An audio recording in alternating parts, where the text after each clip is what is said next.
In our purchase episode of Durarara, we finally got a new factor to our equation of characters, and that guy is none other than ROCCHI Chikage, and this guy is the leader of the biker gang that tried to attack Mikado and the rest of the dollars back in the last episode. And he's coming in town with like 8 women. Apparently he's a pimp, he's like a stud, he's a womanizer. Anything you think of, that's the sort of image that he has. And honestly, I sort of started getting vibes that sort of reminded me of like Sanji, or reminded me from that guy from Wolf Girl and Black Prince. But yeah, this guy, he's a player. And our episode starts out with this guy shoplifting, and then ROCCHI is like looking for the guy that's shoplifting. He just comes in front of the guy and punches him, kicks him straight in the face. And he kicks him in the face so hard that blood is coming out. And he says, "You made 3 women fall, right? 1, 2, 3." And he like drives his foot inside of the shoplifter, and hopefully he's not dead. Hopefully. And then the woman that was, I guess, the clerk, she said thank you, and she had also been injured on her knee. So then ROCCHI, he goes on and like completely breaks his leg. So this guy has a really big extreme. He has really big extreme standards when it comes to protecting women. Not as big as Sanji, but you know. And then going back, you have Heiwajima Shizuo. Shizuo was talking to Tom about ROCCHI because he had been walking down the street, and then Shizuo thought about what happened the other day.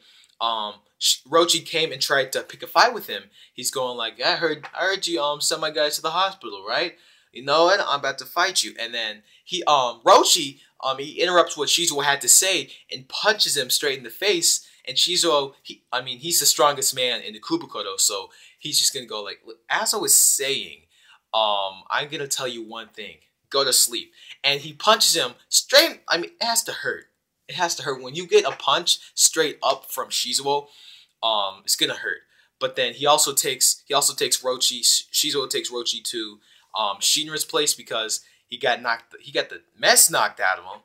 But he said before he got knocked out, because it took about 4 to 5 punches to take out ROCCHI, and that's actually really remarkable for Shizuo's opponent, because usually you get knocked out by at least 1 or 2. But this guy, it took about 4 punches for him to go down. But then he said, "I got a girl to nurse me back to health. Do you?" And then he passes out.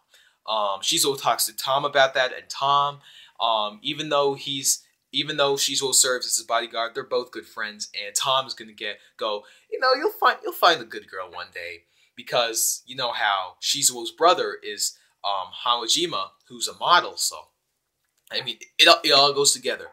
They all look the same, and it's all going to go in together. And then this little girl, she pulls out a picture of Shizuo from the window, and she starts getting a little excited. And then Shizuo has no idea who this girl is. And then he walks out and sees what's happening. And Tom says, "If she says daddy or darling, that's on you." So that was, I was actually trying to see if she would call him daddy or something. I'd actually be excited to see how that would work out. But no.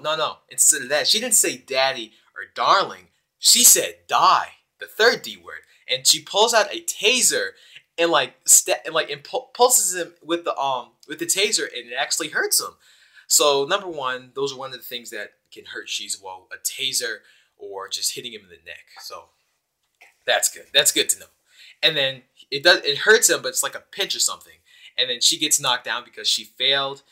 They have to run because the police officers come, and they have to go, and they have to run away. And they're trying to think of places to bring the little girl, because the little girl is just clinging on to Shizuo. She's going like, die, why won't you die?